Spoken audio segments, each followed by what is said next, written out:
Pace and speed. Background action. 118, take 4. We're running. Action. Sex Lives of the Potato Men is about ordinary, rubbish sex. It's about a couple of potato delivery men and the things they get up to. Potato Man is a kind of oversexed but underachieving. He's kind of a living embodiment of every kind of pub bullshit conversation that you've ever heard. It's the Potato Men. Hi, Phil. How's it going? Every time I've mentioned this film to people, they either assume it's some kind of sci-fi film or it's a documentary about the life cycle of the potato. The film is about potato men and it's about their sex lives. Blokes are just obsessed with sex. Potato Man is not afraid, in this age of sexual equality, not afraid to drag things back to the dark ages and the fun elements when women were there just to be used like dirty tea towels. Action. I'm running round after a child all day. I'm not running round after you as well. You're the one who wanted a kid and now you've got one. It's like it's my fault. You're not behaving like a human being. No, I know, but who does? You've got to be realistic.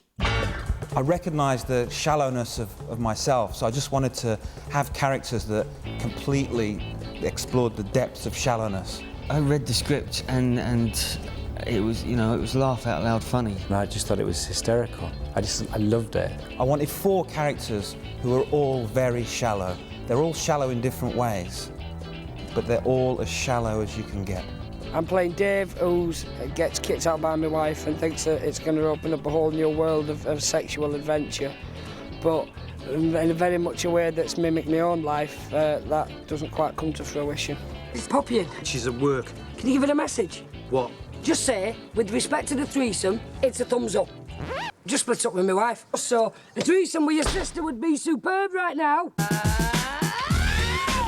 It's a good laugh working with Johnny. He's a funny man. We're kind of bonded because he gets all his words right and I don't. And there's a real yin-yang thing going on there. It's good fun. It's good fun working with him. I think it was always inevitable that we were going to be paired up at some point. And so, yeah, it's fun. It's like 2 different styles of acting. There's Mackenzie, who's kind of like, I'm here, I'm in the zone, I'm right on it. And there's like me. I just forget they're actors. So I'm kind of drawing Mackenzie out of the zone and really making him work at scenes to get him right by not replying to him and just looking off into the distance when he's talking to me.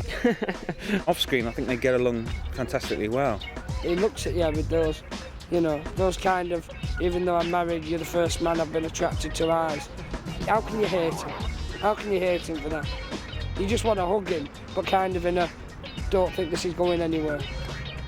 He's attracted to my man breasts. Action. When's your husband back? Monday, I think. Is he? Come on, get on with it. How do you mean? Shag my wife, Ferris, or you're in big trouble. Cut. Okay, cut there. Up there. The secret of getting a comedy right, the secret is in the casting. The art of casting is a really underrated The thing. mood on set's great, and that's probably a tribute to the cast. What else are you wearing? Oh, God, really? Have you finished, Tolly? You're putting me off my breakfast. Dominic, who plays Tolly, and he reckons all the cast should go out and get a tattoo, like a group tattoo, but he wants us all to have his name. The great thing about this film, for me, is that the cast are so perfect for the roles. And I think if you get a really good team together, an ensemble of any kind, gelling. Why would I want his name on my arm for the rest of my life? Dom. I can't believe how close they are to how I imagined it could be with all of them. If his name was sexy, I'd do it. Action. My mother-in-law gave me a blowjob last night. And give me a fishing rod once. Cut. Okay, cut there. Up there. Why do we find sex so funny? The British, I suppose, do. Well, with other people, mainly it's me. Having sex and pursuing sex is a great arena for comedy. We're all embarrassed about it. I think it's the first thing that you sort of titter at when you're a kid. Especially if you want sex like sex is in porn mags. It's never going to be like that. I've learnt to appreciate that a woman laughing at you in bed can be arousing. You've got to, if that's all you ever hear. Maybe in this scenario it's because most people's idea of what good sex is pretty grim. This isn't loving relationships, it's just sordid, grabbed in a potato stockroom sex or 85-year-old lady sex. Show it to her, Ferris. What? Show her your thing. No. Come on, Ferris. Wow. Can I touch it? I'm very relaxed about sex myself, he says with his legs crossed. I'm not using a body double for the sex scenes. We offered him a few body doubles and he's turned them down and he wants to do it himself. What I'm using is a sock, and that's not technically a body double, it's just something that's pushed down the front in an Elvis style, you know what I mean? Hello, boys. Fancy a spit roast? Yeah, I do.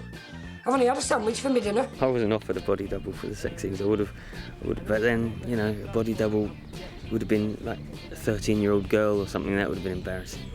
I really hope people don't think it's kind of just pointlessly disgusting. You look at the scripts and you kind of go, this should be a laugh. They're actually likeable characters. They're just idiots. It's one of them great jobs that I've been looking forward to where you go, getting up and, you know what I mean? You want to get up, you want to get started on it. I think what the audience are going to get from this film, and it's something you don't get from most comedies, is laughs. It's just a really funny thing. I would love it to become a classic. And there's some real sort of shocking laugh out loud moments I can see cinemas erupting at. I didn't want to make a romantic comedy, I didn't want to make a comedy drama, I wanted to make a comedy. I honestly, I believe this should be one of the best British comedies in years. You know, this should be one of those that puts us right back up there. I like cauliflower, but I don't like cauliflower cheese. Are you two gonna shut up or what? Let's just get it finished.